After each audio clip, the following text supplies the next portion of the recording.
दोस्तों, बार बार संकेत देने के बाद भी शिष्य गुरु की बात टालता रहा और देखते ही देखते एक दिन शिष्य और उन गुरु की जान पर बनाई।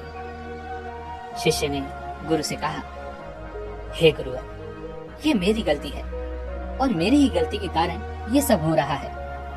आप मुझे सजा दीजिए और मुझे ये भी समझाइए कि आखिर हम कामों को क्यों टालते हैं। गुरु ने कहा, नहीं, इस बार मैं तुम्हें कुछ नहीं समझाऊंगा, बल्कि इस बार तुम खुद ही अपने मन के भीतर झांको, खुद को जानो और मुझे भी उपदेश दो कि आखिर कोई भी व्यक्ति अपने जीवन के जरूरी काम को क्यों टालता है। ये कहानी है एक गुरु और दो शिष्यों की। गुरु और शिष्य पहाड़ की तलहटियों में एक छोटी सी कुटिया में रहा करते थे। एक दिन उन गुरु ने अपने दोनों शिष्यों को अपने पास बुलाया और उनसे कहने लगे, देखो, हमारे पास जो चावल है वो बहुत जल्द खत्म होने वाला है और बहुत ही जल्द वर्षा का मौसम भी आने वाला है। इसलिए मैं चाहता हूँ कि तुम दोनों कल ही गांव के लिए निकल पड़ो और वहाँ से चावल खरीद कर लाओ। दोनों शिष्यों ने गुरु की बात मान ली और वे दोनों अगली सुबह सूरज की पहली किरण के साथ ही गांव की ओर निकल पड़े। लेकिन केवल कुछ ही समय के बाद वे दोनों शिष्य वापस आश्रम लौट आए। आश्रम आने के बाद उन गुरु ने अपने उन दोनों शिष्यों से कहा, क्या बात है, तुम दोनों इतनी जल्दी कैसे लौट आए? क्या तुमने चावल लाया? इस पर उन दोनों शिष्यों ने ना में सर हिलाते हुए कहा, नहीं। तभी वह गुरुवर उन दोनों शिष्यों से कहते हैं, आखिर तुम दोनों खाली हाथ क्यों लौट आए? तभी उन दोनों में से एक शिष्य कहता है, हे गुरुवर, गांव की ओर जाने के लिए जो नदी हमें पार करनी पड़ती है, जिस पर जो पुल बनाया गया है, वह लकड़ी का पुल पूरी तरह से झरझर हो चुका है। यदि हम उस पर चलकर जाएंगे तो इससे बहुत खतरा हो सकता है, हमारी जान भी जा सकती है। तभी वह गुरुवर उन दोनों शिष्यों से कहते हैं, तो क्या तुम किसी और रास्ते से गांव की ओर नहीं जा सकते थे? इस पर पहला शिष्य उन गुरु की इस बात का जवाब देते हुए कहता है, हे गुरुवर, दूसरा रास्ता बहुत लंबा और बहुत कठिन है और रास्ते में मैंने कई लोगों को ये कहते हुए भी सुना है कि उस पुल की मरम्मत बहुत जल्द ही हो जाएगी और मुझे तो यही लगता है कि हमें पुल के ठीक होने का इंतजार करना ही चाहिए। पहले शिष्य का जवाब सुनकर उन गुरु ने अपने दूसरे शिष्य की तरफ देखा, जो बिल्कुल चुपचाप खड़ा था और वह अपने गुरु की किसी भी बात का कोई जवाब नहीं दे रहा था, क्योंकि अब भी वह इस समस्या के समाधान के बारे में सोच रहा था। कुछ दिन ऐसे ही बीत गए। तभी एक दिन फिर से उन गुरुवर ने अपने दोनों शिष्यों से कहा, देखो, चावल बहुत जल्द खत्म होने वाले हैं, तुम दोनों को गांव की ओर निकलना चाहिए और जल्द से जल्द गांव से चावल लेकर आना चाहिए, अन्यथा हम सभी को भूखा ही सोना पड़ जाएगा। उन गुरु की आज्ञा पाकर वे दोनों शिष्य अगले ही दिन फिर से गांव की ओर निकल पड़ते हैं। कुछ ही देर बाद पहला शिष्य वापस लौट आया। जब उन गुरु ने उसके वापस आने का कारण पूछा, तब वह शिष्य उन गुरु से कहता है, हे गुरुवर, अभी तक पुल की मरम्मत का काम पूरा नहीं हुआ है और वहाँ के आसपास के लोग यही कह रहे हैं कि पुल की मरम्मत का काम जल्द ही पूरा हो जाएगा, क्योंकि पुल बनने का कार्य शुरू हो चुका है। इसलिए मुझे लगता है कि हमें और थोड़ा सा इंतजार कर लेना चाहिए। अपने शिष्य के मुख से यह सुनकर वह गुरु उस शिष्य से कहते हैं, तुम्हारा गुरु भाई कहाँ है? वो कहाँ गया? इस पर वह पहला शिष्य जवाब देते हुए कहता है, हे गुरुवर, वह तो लंबे रास्ते की ओर गया है। वह रास्ता बहुत लंबा और कठिन है और सबसे अजीब बात तो ये है कि हमने कभी भी उस रास्ते पर कभी सफर नहीं किया। वो रास्ता हमारे लिए अनजान भी है, जिस कारण उसे कई तरह की परेशानियां भी उठानी पड़ सकती हैं। वह तो बेवजह ही परेशान हो रहा है। बस 2 से 3 दिनों में पुल का काम खत्म हो जाएगा और फिर मैं खुद जाकर गांव से चावल लेकर आ जाऊंगा। पहले शिष्य के मुख से ये सारी बातें सुनकर वह गुरु चुपचाप रहे। उन्होंने उससे कुछ भी ना कहा और देखते ही देखते कुछ दिन और बीत गए। करीब 3 दिनों के बाद आखिरकार वो दिन भी आ गया जब चावल पूरी तरह से खत्म हो चुके थे। तभी उन गुरु ने अपने उस पहले शिष्य से कहा, तुम अभी के अभी जाओ, अन्यथा इस बरसात के मौसम में हमें भूखे पेट ही सोना पड़ेगा। उस शिष्य ने गुरु की बात मानी। वह तुरंत ही गांव की ओर चल पड़ा और कुछ ही देर के बाद वह शिष्य वापस लौट आया। जब उन गुरु ने उस शिष्य से वापस आने का कारण पूछा तो इस पर वह शिष्य उदास स्वरों में उन गुरु से कहता है, हे गुरुवर, मुझे क्षमा करें। पुल तो पूरी तरह से बनकर तैयार था, लेकिन इतनी बारिश के कारण वह पुल फिर से टूट गया। उस नदी में बाढ़ आ चुकी है, चारों तरफ केवल पानी ही पानी है। और सुनने में तो ये भी आ रहा है कि जिस लंबे रास्ते की आप बात कर रहे थे, वह लंबा रास्ता भी पानी के कारण पूरी तरह से बंद हो चुका है। हे गुरुवर, मुझे क्षमा करें, मेरे ही कारण आज आपको भूखा सोना पड़ेगा।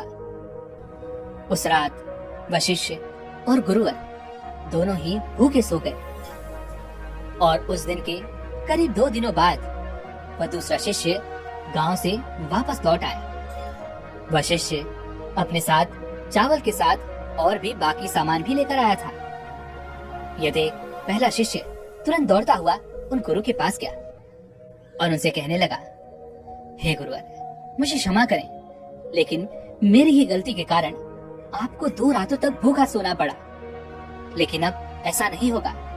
मेरा गुरु भाई आ चुका है और वह अपने साथ चावल और अन्य बाकी सामग्री भी लेकर आया है। यदि वह जल्दी ही न लौटता तो बहुत मुसीबत उठानी पड़ जाती। हे गुरुवर, मुझसे बहुत बड़ी गलती हो गई, मुझे सजा दीजिए, मुझे उपदेश दीजिए। इस पर वह गुरुवर मुस्कुराने लगे और अपने उस पहले शिष्य से कहते हैं, कम से कम तुम्हें अपनी गलती का एहसास है, इससे बड़ी बात और कोई नहीं हो सकती। इसलिए अब तुम खुद ही अपनी गलती के बारे में सोचो और ध्यान रहे कि इस बारे में अत्यंत गहराई से सोचना। आखिर क्यों तुम इतना जरूरी काम टालते रहे? आखिर एक इंसान का मन जरूरी कामों को क्यों टालता रहता है? और जब तुम इस प्रश्न का जवाब जान लो, तब तुम मुझे उपदेश देना। यही तुम्हारी शिक्षा और यही तुम्हारा प्रायश्चित होगा। उन गुरु की आज्ञा अनुसार वह पहला शिष्य उस बारे में सोचता रहा। वह पूरी रात सो नहीं पाया। पिछले 10 दिन के अंदर बीती हुई सारी घटनाएं उसकी आंखों के सामने गुजर रही थी। वह यह नहीं समझ पा रहा था कि आखिर उसने इतना जरूरी काम क्यों टाला। यही सोचते सोचते काफी समय बीत गया और आखिरकार उसे गहरी नींद आ गई। जब वह सुबह उठा तो वह सबसे पहले ध्यान करने बैठा। ध्यान करते वक्त जब उसका मन शांत हुआ तो उसके मन में एक दृश्य प्रकट हुआ।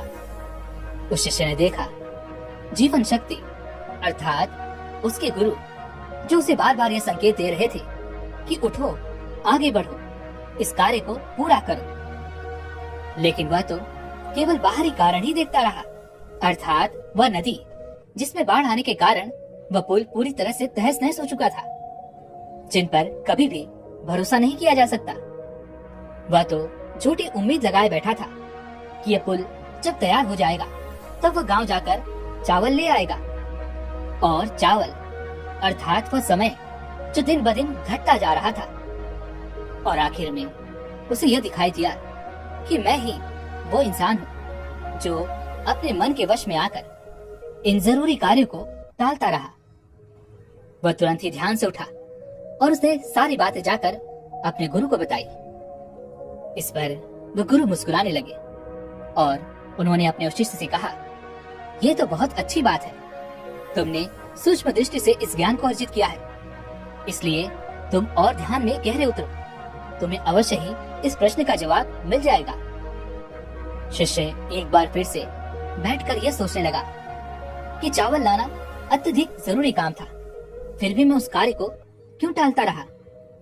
वह शिष्य एक बार फिर से ध्यान में बैठ गया और तब उसने यह महसूस किया कि हमारा बड़बोलापन ही हमारी बुद्धि के विपरीत काम करता है और शांति में ही उत्तर प्रकट होते हैं। अर्थात जब भी हम किसी कार्य को करना चाहते हैं तो उससे पहले हम बाहरी कारण को देखते हैं, क्योंकि हमारा मन बहुत आलसी है और उसे आराम चाहिए, जिस कारण वह तरह तरह की तरकीबें खोजता है, तरह तरह के बहाने खोजता है ताकि हमें वह कार्य ना करना पड़े। और इसी कारण वह तरह तरह के उत्तर भी प्रकट करता है। लेकिन जब हम शांति से एक जगह बैठ जाते हैं और उस समस्या पर विचार करते हैं तो हमें उसका उत्तर जरूर मिलता है। वह कुछ देर और इसी तरह से ध्यान में बैठा रहा। तभी उसके भीतर एक आवाज आई कि मन कठिन काम को इसलिए टालता है क्योंकि उसे अंदर ही अंदर यह लगता है कि वह इस कार्य को नहीं कर सकता। यह कार्य करके उसे कोई लाभ नहीं होने वाला, जिस कारण वह हमारे भीतर तरह तरह की तरकीबें और तरह तरह के बहाने पैदा करता है और हम उस कार्य से बचना चाहते हैं। इसी कारण हम उस कार्य को टालने लगते हैं। तभी उस शिष्य ने एक और बात का अनुभव किया।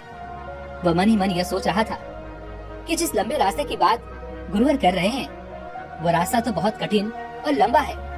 उस रास्ते पर मैं नहीं चल पाऊंगा, क्योंकि मैं मेहनत करने से बचना चाहता था। मैं उतने लंबे रास्ते से गांव जाने के लिए बचना चाहता था। कुछ देर और शांत रहने के बाद वह शिष्य अपने आप ही अपने मन से ही कहता है, शायद उस रास्ते पर उस जंगल से भी मुझे डर लग रहा था जहाँ पर चोर और जंगली जानवर रहते हैं। इसी कारण मेरा मन कम जोखिम वाले रास्ते को अपनाना चाहता था, अर्थात वह पुल। और इसी कारण मैं उस पुल के बनने का इंतजार भी कर रहा था। तभी उसे इस बात का एहसास हुआ कि काम टालने के पीछे जो डर होता है वो हमारे अंतर मन में ही छिपा होता है।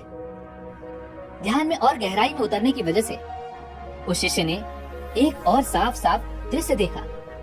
उस दृश्य में उसने ये देखा कि जो सबसे कम जोखिम वाला रास्ता था, अर्थात वह पुल, जो सफर शुरू होने के पहले तो दिखता है, जिससे हमें यह एहसास होता है कि हम बहुत जल्द उस कार्य को कर लेंगे। यह कार्य इस पुल के द्वारा बहुत आसान हो जाएगा। लेकिन वास्तविकता में वह पुल हमारे डर का ही एक प्रतिबिंब है। इसका अर्थ यह हुआ कि हमें खुद पर ही शक है। हम खुद पर ही विश्वास नहीं कर पाते कि हम लंबे रास्ते को भी तय कर सकते हैं और अपनी मंजिल तक पहुंच सकते हैं। वास्तविकता में यदि आप इसकी गहराई तक जाएंगे तो आपको इसका एक ही जवाब मिलेगा। असल में कोई भी व्यक्ति किसी काम को नहीं टालता, बल्कि एक व्यक्ति खुद को आगे बढ़ने से रोकता है, नए सफर पर चलने से रोकता है, खुद को नई मंजिल पाने से रोकता है। यदि आप भी चाहते हैं कि आप भी छोटे रास्ते से आगे बढ़ सकें, तो ये आपको आपके अनुभव और आपकी बुद्धि के कारण ही मिल पाएगा। हमारी बुद्धि और अनुभव ही वो पुल है जो हमारे सामने शॉर्टकट के रूप में प्रकट होते हैं। इतना कुछ जानने के बाद वह शिष्य बहुत प्रसन्न हुआ, लेकिन अब की बार वह अपने गुरु के पास नहीं गया, बल्कि उसने अपने आप से ही एक और सवाल किया कि आखिर इस डर के बारे में मैंने पहले क्यों नहीं सोचा। जब मैं उतने जरूरी काम को टाल रहा था तब मैंने अपनी इस गलती का एहसास क्यों नहीं किया। तभी उसके भीतर से एक और आवाज आई और वह यह थी कि यह तो मन के शांत होने पर ही संभव है, क्योंकि जब हमारा मन शांत नहीं होता तब हम किसी भी प्रकार के निर्णय नहीं ले पाते। जब हमारे मस्तिष्क पर कोई डर हावी होता है या परिस्थितियां हावी होती है तो हम कभी भी मन को शांत नहीं रख पाते, और यही कारण है कि हम उन परिस्थितियों के सामने हार मान लेते हैं, उन डरों को अपने ऊपर हावी होने देते हैं। इसलिए हम डर का असली कारण अर्थात काम को टालने का कारण भी पहचान नहीं पाते।